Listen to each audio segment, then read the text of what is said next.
vya ugonjwa wa malaria wiki hii kwenye Project 254. If we do not address malaria and take decisive actions to eliminate it, we will continue to see more deaths from this easily preventable disease. Kwa ajili ya kutumia ile neti, wengine kama mimi naitumia vizuri na naona ile mambo ya magonjwa kwangu nyumbani sio sana. Wakati mwingi huko nyuma nilikuwa naugua malaria kwa sana, na nilikuwa natibiwa, bado inarejelea tu.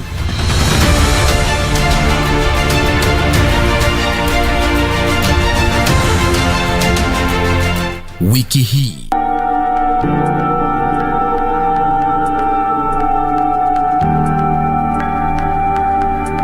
Guksa amekuchapia story yote ya benefits za dad kwa kampuni alikuwa anafanya job. Could it be that Ken named you next of kin? Because why else would they be calling you? Wanda kuzi mamako mwenye alikuwa next of kin wa Joyce. Mbona? Wewe unaitwa na mume wako? The house is up for auction too.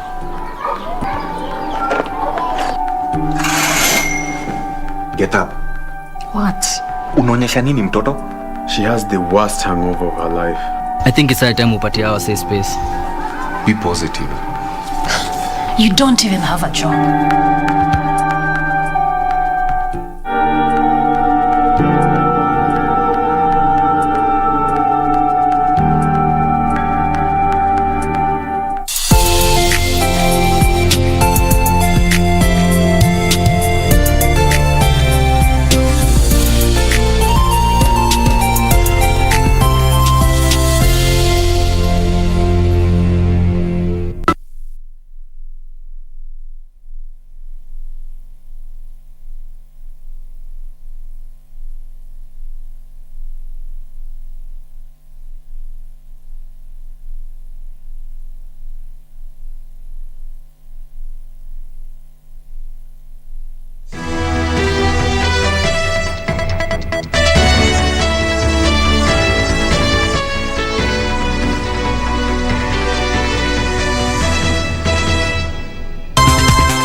A very good afternoon to you. You are just in time for the lunchtime news here on KBC Channel 1. Thank you for making time to join us. My name is Betty Kiptum and Lucy Moura is my colleague on the sign language interpretation. For the next hour or so, we shall be updating you on the latest news from around the country as well as across the borders. Now to our top story, a family of a middle-aged man who was shot dead in Embu during protests that followed the killing of the two Kyanjokoma brothers is crying for justice. The 75-year-old Njiru Kyura, a father of 17 children, says he has been abandoned in his bid to have his son's case merged with that of the two Kyanjokoma brothers. Nipigwa simu, kaambia hiyo mtoto wangu Kimani alipigwa risasi. Hiyo mimi siwezi ondoka hapa nyumbani. Nilikuwa hapa tulikuwa ni mgonjwa, sasa hiyo ilikuwa ni mimi nilikuwa mgonjwa, nilikuwa nilala tu nyumbani. Nilikuwa mgonjwa. Sasa hiyo nilikuwa nasikia namna hiyo. Watoto wengine wanatoka hapa wakaenda kuangalia Kyanjokoma, kuangalia. Wakakuta alipigwa risasi na akakufa. Wakapigia simu, kaniambia nini siwezi kuwa hapo kuwa na akufa. Toka saa hiyo mimi nasikia kitu kwa naingia kwa roho baya sana. Sisi kama watu wa familia tumepoteza mtu alikuwa anasaidia mzee hapa nyumbani kwa kulima, kufuga, na tena alikuwa anajifanyia kazi yake yeye mwenyewe. Sasa tunaomba kilio cha haki itendeke ndio hata sisi tutosheke.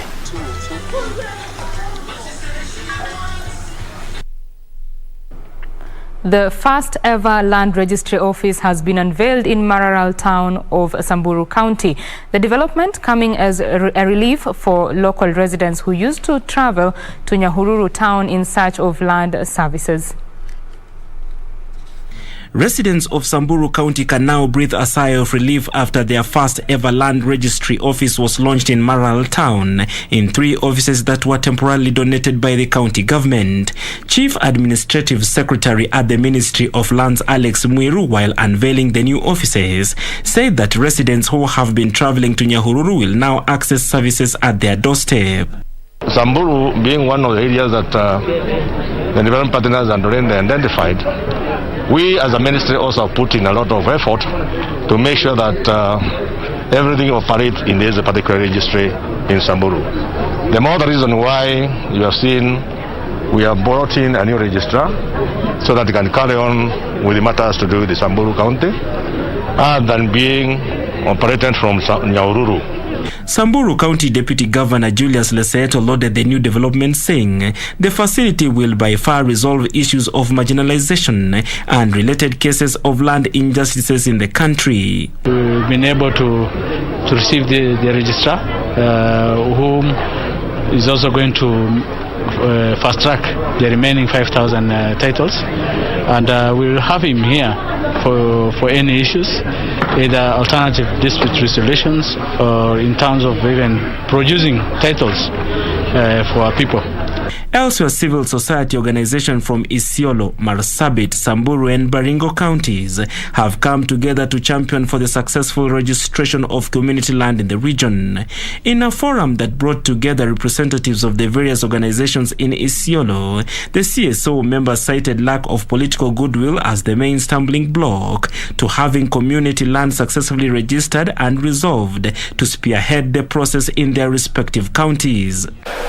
A lack of political goodwill in all the counties ndio imefanya saisi tusikue tumemalizana na hii maneno.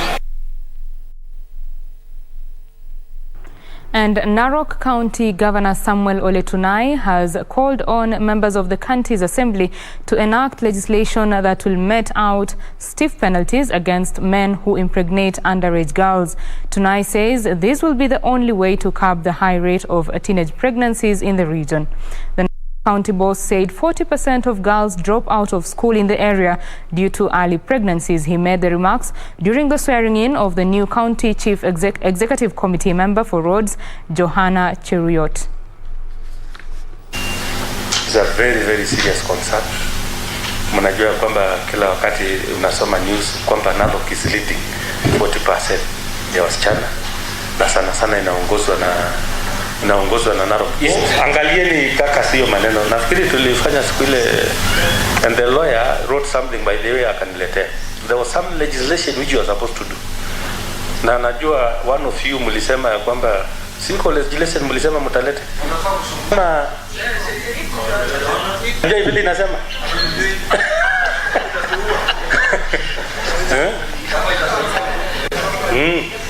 Walisema mtu akishikana ameweka mimba kwa castrated.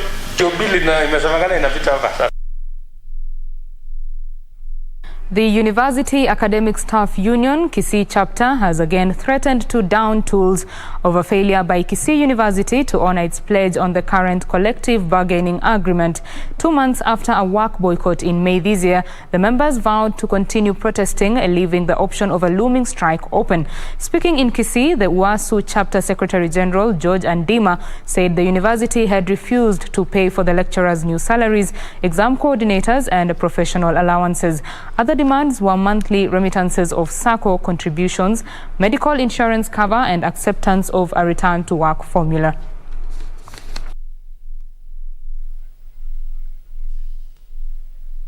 This institution is bigger than an individual, and the time is now.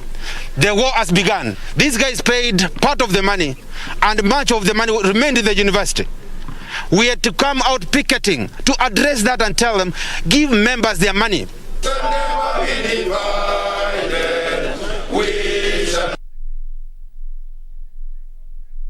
The Nyanza Leaders Convention that is ongoing at the Sikri Technical Training Institution. We take you to Homa Bay now, where the governor of Homa Bay County, Cyprian Awiti, is addressing the forum.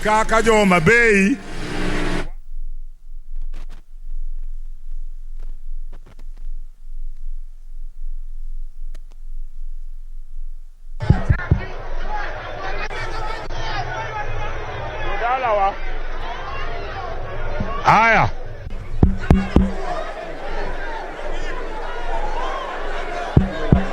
Haya.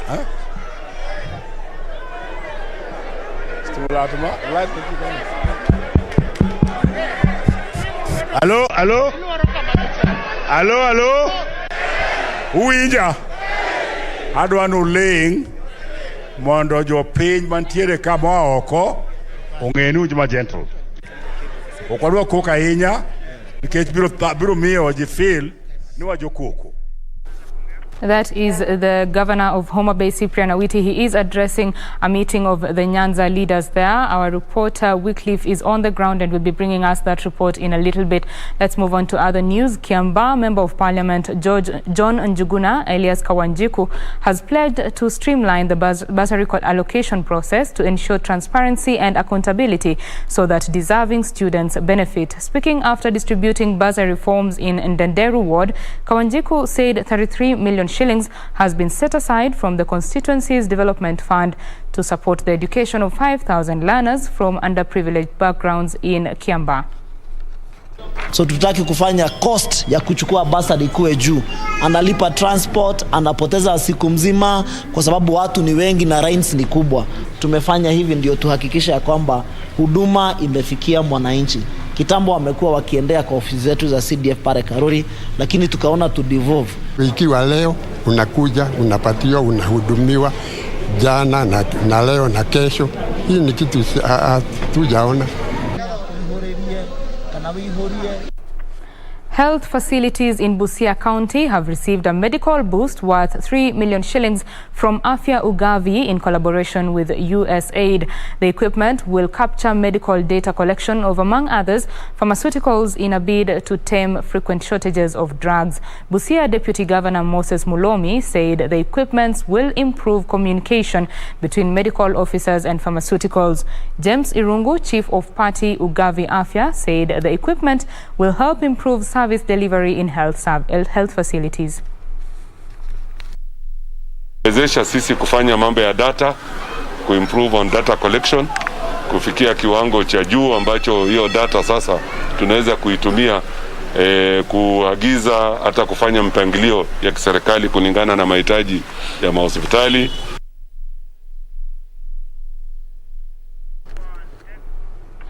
Residents of Ikolomani, Kakamega County, have raised concerns over the escalating cases of cattle theft in the area. The cattle thieves are said to have started a new trend of stealing cows and slaughtering them behind closed doors. According to the locals, the slaughtered animals are then ferried to the market. The residents are now pointing an accusing finger to scores of unemployed area youth. They are, however, calling on the government to step up security in the area.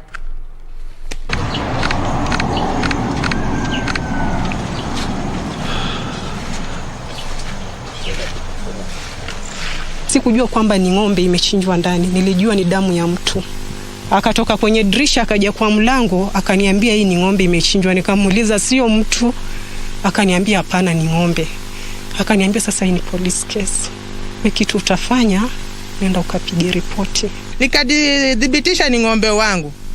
Nimeshangaa sana na nataka niseme hivi, wizi katika hili eneo letu la Shisiru na Shibuli iko juu sana. Mani watoto wetu wafanye tu kazi, hata vibarua wawache kutuibia wa mama.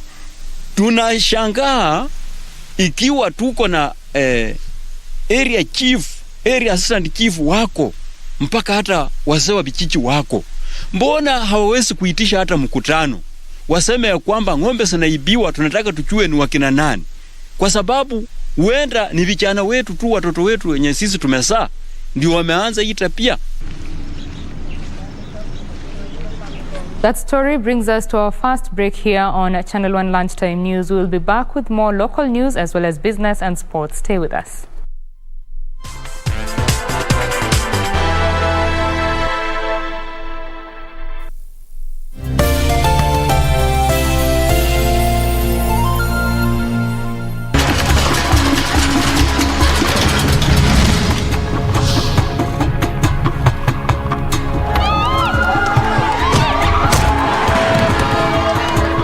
try kutafuta job na hakuna. Unafikiria mimi nasikiaje? Mimi nimeumia shingo, siwezi hata kufight. Hata unaweza na kubox. Listen, hakuna mwanamke asha participate kwa underground fights. Mimi ndiye nitakuwa first.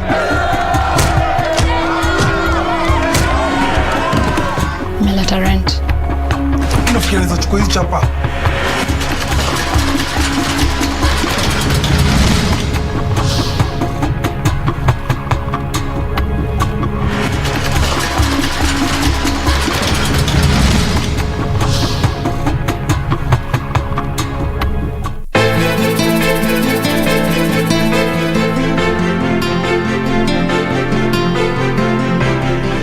Mbona unapenda kuniongezea majonzi? Hawe ndo bara kwenu. Yule lisha. So the body ni ngumu sana, na ni nzito. Bado hakuna la maana. Umefuta nini humu ndani? Nimekuja hapa ili tuongee. Lakini kama upendezi na mimi kabisa. Sasa tuongee nini mimi na wewe? Tuongee nini? Mimi si mwizi. Wewe ni mwizi. Mimi ni klepto. Bebo ambie. Mwambie. Bebo ambie.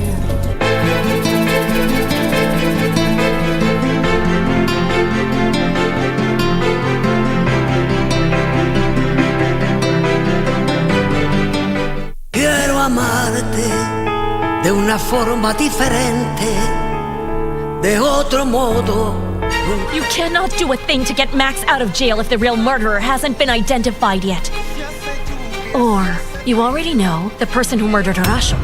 No, but a guilty party could turn him. You must be feeling so powerful right now. Of course. Even I'd like to be the first one to tell everyone you're still alive. But we both have to just stick to our plan. We can't have Cesar and Lucrecia know that until the right time has come to do so. What happened? She did sign the divorce papers. Fine, great. What about the land? You need to counter Juliana's land, Paraíso. The trial for the homicide case against Maximiliano Montesinos is now being processed. The first hearing will be held next week and the court will decide whether the coffee businessman in question is guilty or is innocent for the murder of his employee, Mr. Horacio Espinosa, the ex-husband of his sister-in-law, Amaya Serrano. In the meantime, he is still being detained in the maximum security state prison. Quiero amarte de una forma diferente, de otro modo, nunca igual al de otra gente.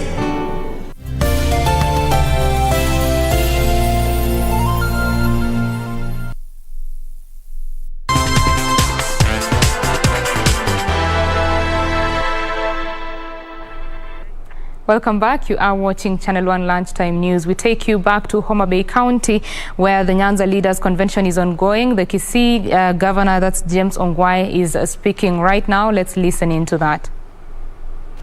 We want, as you go around the entire country, we want you to tell them that where you come from, there is complete peaceful coexistence of all the parties. In Kisii, those who control the economy of Kisii, first the Kisiis, we have the people from the mountain, the Agikuyu community, we have the Luos, we have Somalis, we have all manner of people in our two counties. And we have welcomed them with open arms. That's the Kenya that we want. And that's the Kenya that you have been fighting for with our brother, the President, Excellency Uhuru Kenyatta. It was indicated here by Junet Mohammed about the people who have come here. We did not, in calling the people to come here, we did not look at their station in life. We looked at them as leaders. Whether you are doing border, even in border leadership, they have a leadership. Even in Mambamboga, they have a leadership. And they vote, they have a vote. And their representation is in this room. So we ask that going forward, as we talk with you, and as we engage with all the other Kenyans, that we do know that there is no leader who is bigger than the other one. I would want to tell you that from Kisii County and Nyamira County, from Nyamira, our Deputy Governor, and a doctor who was in charge of Nyanza Provincial General Hospital, Dr. Kenani, is in this room. Dr. Gesami is in this room. And we congratulate you, my brother, for being the Deputy Governor for Nyamira. We have very many other professionals here. I wish I had time to mention them. I think we have the Nyamweyas here, some Nyamweyas here. We have the Asanyos. We have all these people, they are all in this room. They all came here because they are leaders from this region. Your Excellency, the MCAs, especially the ones from Kisii, had a resolution that they were actually going to read in this room. But because there is no talking here,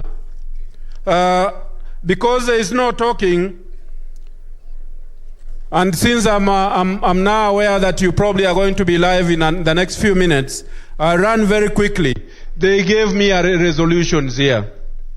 I am not going to read them, but I think I went to school enough to paraphrase them. So I'll do that very, very quickly. And they said this: they support the Building Bridges initiative. They are aware that when you were in the Ministry of Roads, you actually determined a number of roads in this region, including the African Development Bank Kisii-Sebania Road, with all its exits and some of them which have helped Homa Bay County. That is the Kisii Governor James Ongwae there addressing a forum of Nyanza leaders, party delegates of Orange Democratic Movement, as well as party leaders that have been elected.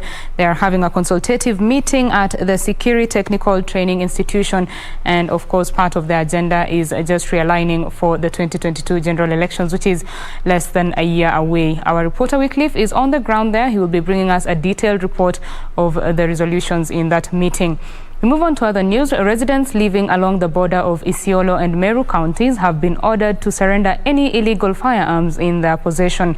Eastern Regional Commissioner Isaiah Nakuru said no legal action will be taken against those who surrender the guns voluntarily, saying the move is aimed at ending border disputes.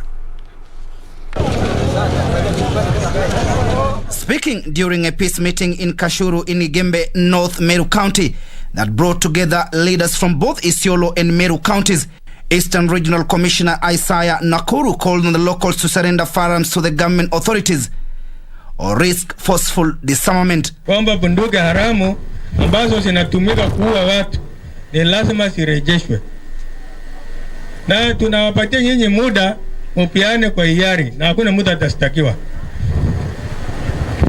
na kama mnataka kutumia nguvu tunaua uwezo. Proliferation of illegal firearms has been blamed for the ongoing insecurity in the region. During the meeting, speakers from both sides revealed that besides stock theft, there has been growing tension over land, with many speakers urging the government to determine the boundary between the two counties to prevent the grabbing of the communal land. Mambo ya ardhi, kuna ruling ya kotini, High Court, ambaye imesema yale yamefanyika pale mbeleni yote isimamishwe. Tumekubaliana? Yale ambaye imefanyika hapo mbele kuhusu ardhi kati ya Isiolo na Meru isimamishwe. Sisi tulikuwa tunaishi pamoja, hatujui mpaka. Sasa pande hii ya Meru sisi ni wakulima na tumepima mashamba yetu, si malisho. Ikieleweka namna hiyo kuko na amani, lakini ukienda uamini hiyo ni malisho, hiyo ni source of conflict. Ni lazima tukubaliane.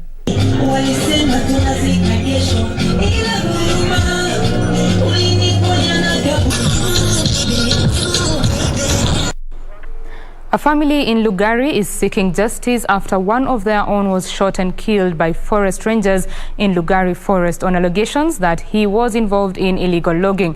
However, Lugari Deputy Commander William Kaptich says Jezron Opulo was shot dead after he allegedly tried to attack the rangers with a machete. According to the wife of the deceased, Miriam Okwiri, her husband, Jesron Opulo, who is a sand harvester, left home that fateful evening not to return. She refuted claim that her husband was an illegal logger, saying he only went to the forest for the sand. Unda mboga, tukaunda sapa, tukakula. Tukakaa na jirani kama kawaida, tukawatch. Venye vipindi vilisha, nikamwambia jirani hapana. Huyu si kawaida yake akae nje hivi. Na akikaa nje mpaka anipigie simu, aniambie leo sitakuja, labda nimegoma mahali fulani sababu ya hii na hii. Na leo hajafika, acha tumpigie simu. Nikapiga simu yaniambia namba busy. Nikipiga simu namba busy, hapo ni mwendo wa saa 1. Baadaye nikasema acha nitulie kidogo. Kutulia nikapiga ikaingia. Lugari Deputy Commander William Kaptich, however, said the deceased met his death after refusing to surrender to the Rangers and instead attacked them with a panga. Akajaribu kutoroka kwa intention ya kuumiza askari wa forest. Bahati mbaya askari wa forest wakafyatua risasi fatally injured the victim. The incident has sparked rage from area residents who want investigations launched to establish the motive behind the killing, even as they want the perpetrators to face full force of the law. Kiwa mtoto atatoka hapa aende forest, aende aokote kuni ambazo huenda hata zilikauka na arudi tuzike, ni uchungu sana. Tungelipenda hatua ichukuliwe, uchunguzi kamili ufanyike, hali zote ziletwe, tujue ni nani aliua. Amepasuka hivi, ubongo yote imetoka. Kijana alilia kama makono yake iko hivi, miguu iko hivi. Wamefunga na kamba ya manila ili miguu irudi, makono irudi pamoja. Ilikuwa huzuni. Timothy Kipnusu for Lunchtime News. The Building Bridges Initiative bill is traced to the handshake between President Uhuru Kenyatta and ODM leader Raila Odinga on 9th of March 2018 at Harambee House. The meeting fronted a 9-point agenda which the two said would lead to a path of reconciliation and prosperity for a better country for all. The famous handshake at the footsteps of Harambee House came after months of grandstanding and political tension between the Jubilee administration and the opposition coalition National Super Alliance following the contested 2017 general election. On 30th of January 2018, ODM leader Raila Odinga, in a mock swearing-in, had declared himself the people's president, an event his fellow principals Kalonzo Musyoka, Musalia Mudavadi and Moses Wetangula gave a wide berth. The handshake was a culmination of another tense meeting, according to President Kenyatta and Odinga, aimed at calming tensions in the country. And so, after hours of talks at Harambee House, both emerged to announce a political truce and a 9-point agenda, they said was a bridge to a united Kenya. Nataka kuunganisha Kenya iwe taifa moja. Na tumesema mgawanyiko ambayo imekuwako tangu uhuru mpaka leo itakwisha hapa na sisi. Na kutoka hapa tunataka kuunganisha taifa la Kenya ili tutembee pamoja kama watu moja. This country of Kenya is greater than any one individual. And that for this country to come together, leaders must come together. Raila had left out his 3 other co-principals in the negotiations with Kenyatta, an action that spanned them almost disowning the political truce. For today, the matters we've been handling are very weighty, and we will not take any questions after this press release. The year 2019 was largely about trying to convince political actors to support the handshake, with President Kenyatta trying to whip his lieutenants in Jubilee, particularly his deputy. In the same year, on the 30th of May, President Uhuru Kenyatta appointed through a gazette notice a 14-member BBI task force committee that would be led by the late Garissa Senator Yusuf Haji and scholar Adam Solo, with its sole function being to solicit, receive and consider written memoranda or information from the public. And on the 9-point agenda, the task force went around the country organizing town hall meetings with the public and opinion leaders. In November 2019, the Haji-led task force handed a report to President Uhuru Kenyatta, proposing several recommendations ranging from revisiting the Constitution, Acts of Parliament, and the general culture of Kenya's national moral fabric. Going to use this as an opportunity to heal the wounds and to create an environment that will make Kenya peaceful, that will make Kenya prosper, that will make Kenyans feel included. From here now, we are going to then begin a national debate of the new Kenya. And some people are going to be free to make recommendations. We will all be focused on having a honest, democratic, inclusive, informed debate and conversation where no views are superior or inferior. Seeing that some of the legal proposals needed to be transformed into bills and solid legal policies, President Kenyatta on the 13th of January 2020 appointed the task force members again and named them the BBI Steering Committee after their mandate had expired. With formations already clear, a contest between ODM leader Raila Odinga and Deputy President William Ruto, who had labelled the process a disruption of government programs, was taking shape. Odinga led the BBI troops and politicians in BBI popularization tours in Nyanza, Western Kenya, Coast, Narok, Ukambani and the Mount Kenya region before the COVID-19 pandemic disrupted the schedule. Hiyo ndio maana ya handshake na msingi wa BBI ya kuleta Wakenya pamoja, tusiwe na uchaguzi tena ambayo watu wanamwaga damu. The task force was also continuing with its consultations with major stakeholders, including political parties, the culmination of it being the launch of a famous BBI bill presented to President Kenyatta and Raila Odinga a day after attending the Mashujaa Day celebrations in Kisii. This document is not about this individual's presidency and that individual's prime ministership, that individual's this. No. This is about all of us. 5 days later, the duo would launch the bill and present it to the public in a second sitting at the Bomas of Kenya. How fair will be a league where the referee is appointed by teams?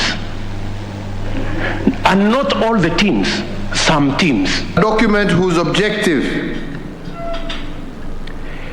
is really nothing more than to find what ails our country and hopefully give us a solution that will heal our country. We don't want wengine wanakwenda sisi tunasema la si nini. No, let's bring it here.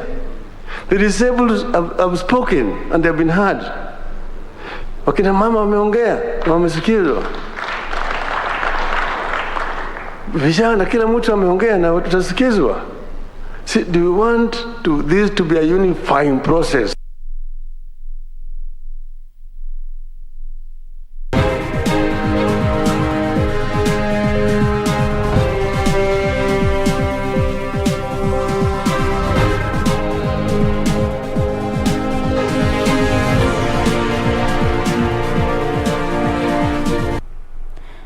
Let's now get into the business news. Nyandarua Governor Francis Kimemia has underscored the need to create milk processing plants at sub-county level to help create wealth and jobs for area residents. Kimemia says the move will see milk processed and packaged at the grassroots instead of relying on other processors that increase the profit margin for the farmers.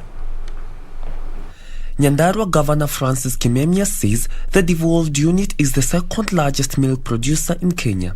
However, most farmers in the area do not reap maximum benefits. This has prompted the county government to start construction of a milk pasteurization processing line at the All Kalau dairy plant that will process and package the produce. Lakini video tumeanza na huu mradi wa liters 5,000 kila saa na utafanya maziwa iweze kukaa muda mrefu. Kwa hivyo kuna ile tunaita value addition. Maziwa yetu itaweza kukaa muda mrefu katika shelf na farmers wetu hatakuwa kikimbia bio kuuza maziwa kwa bei ambayo ni kupoteza faida.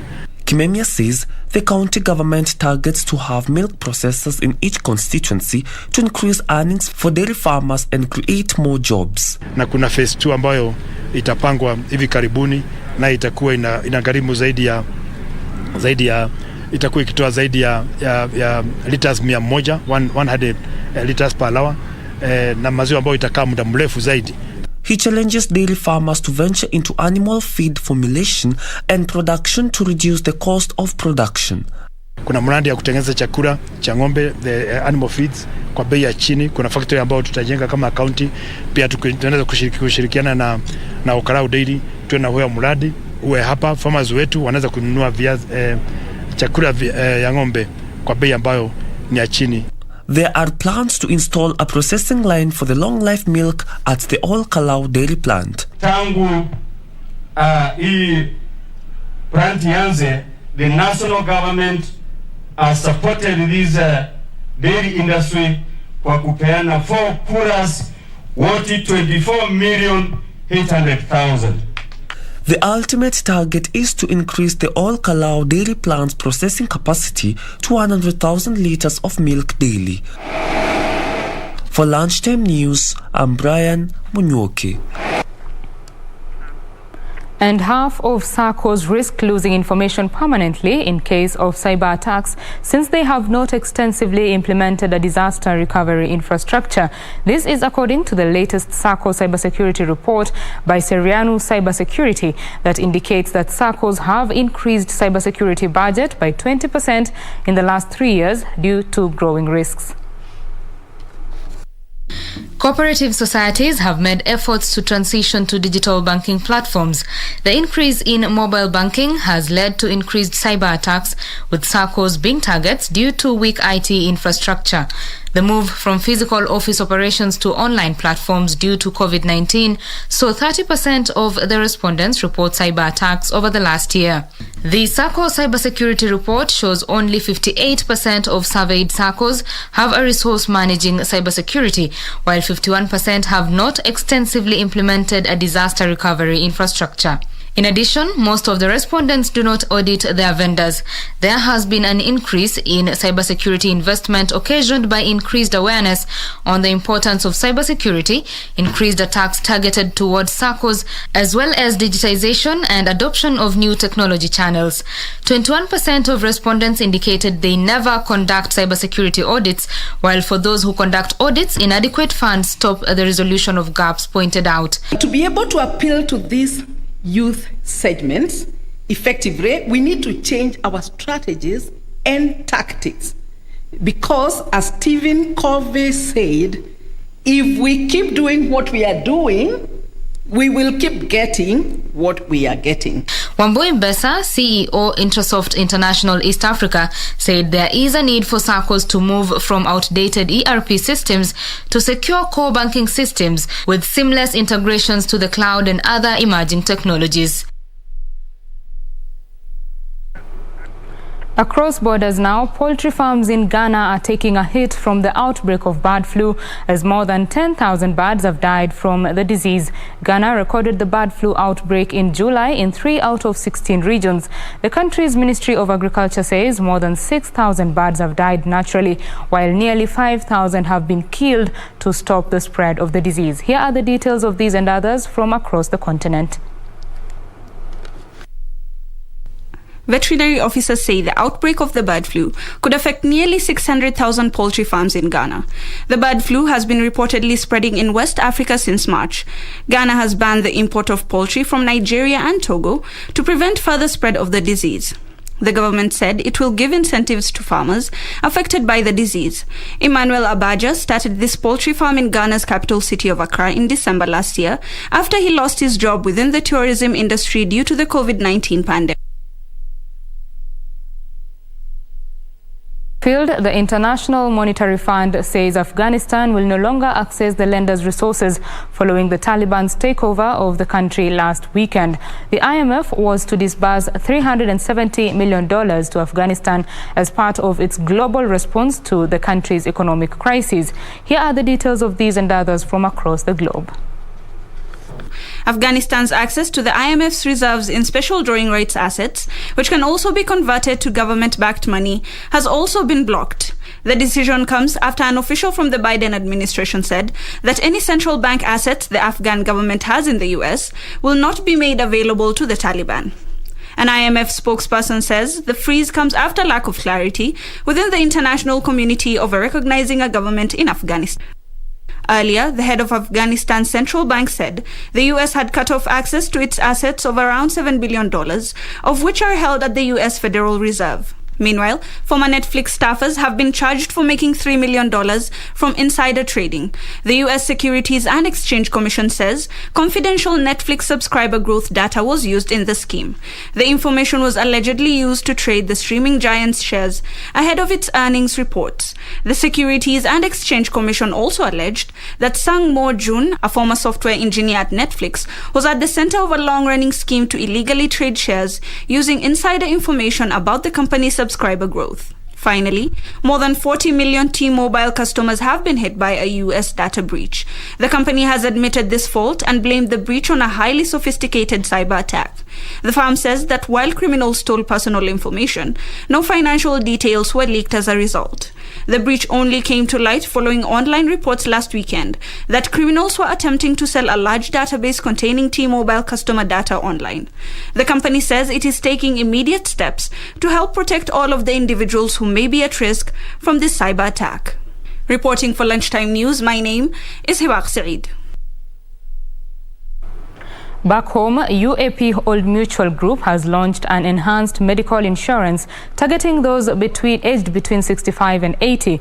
The firm is banking on inclusion of a COVID-19 treatment in the cover to mobilize uptake. Elderly individuals are often locked out of medical insurance covers as they are considered high risk due to underlying conditions and susceptibility to ailments as they age. UAP Old Mutual has now joined a list of a few underwriters offering covers for this age group by designing a product that also covers underlying conditions.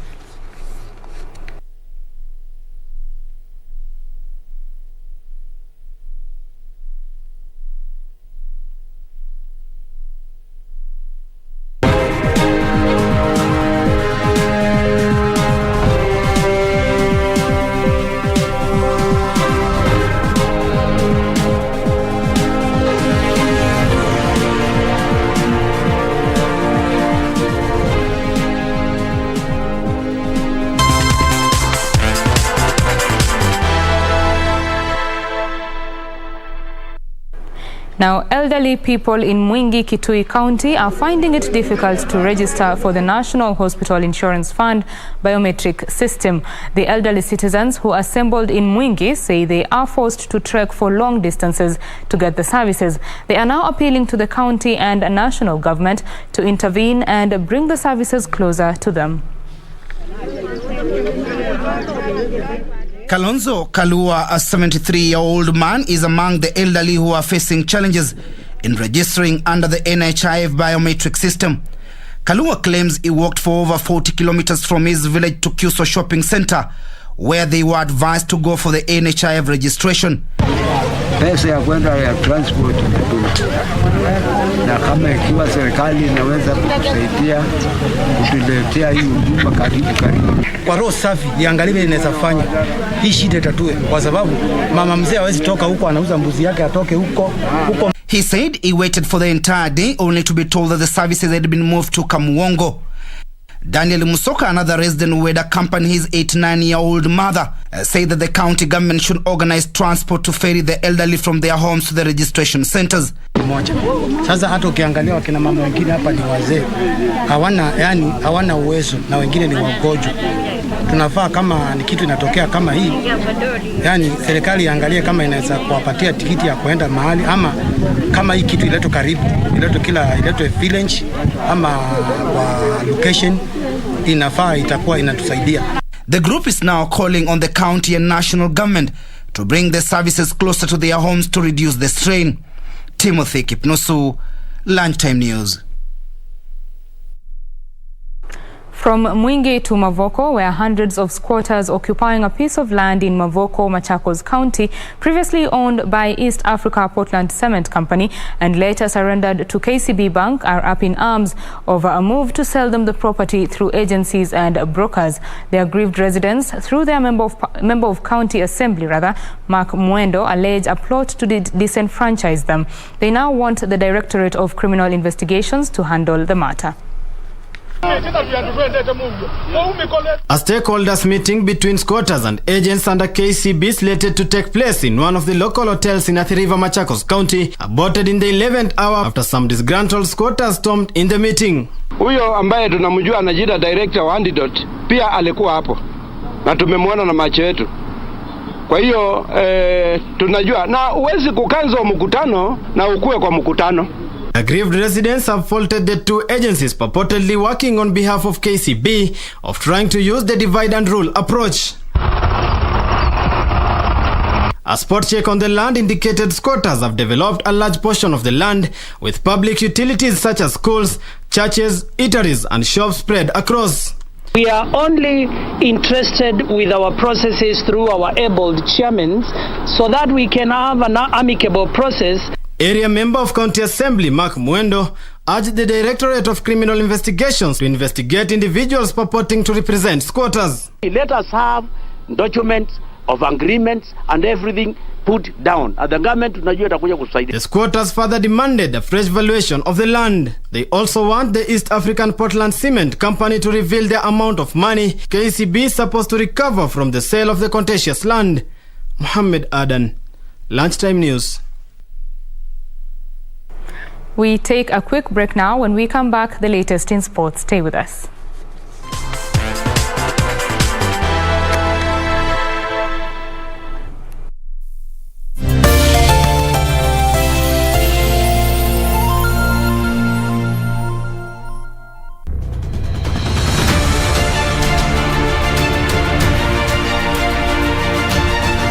Visa vya ugonjwa wa malaria vimepungua kwa asilimia kubwa nchini Kenya kutokana na mikakati madhubuti iliyowekwa chini ya uongozi wa Rais Uhuru Kenyatta.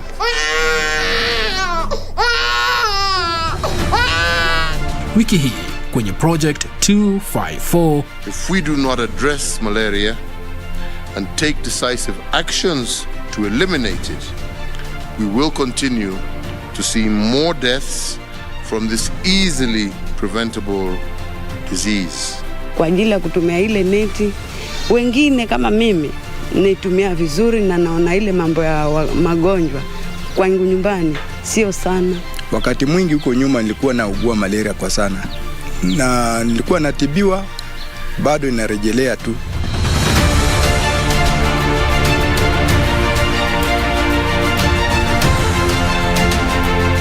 Wiki hii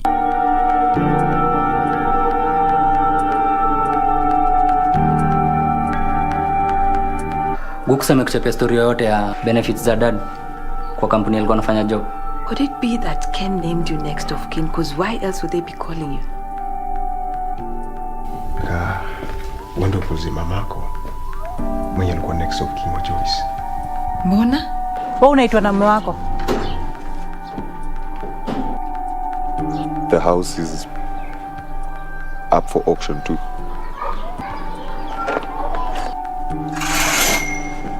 Get up. What? Unaonyesha nini mtoto? She has the worst hangover of her life. I think it's time upatie our safe space. Be positive. You don't even have a job.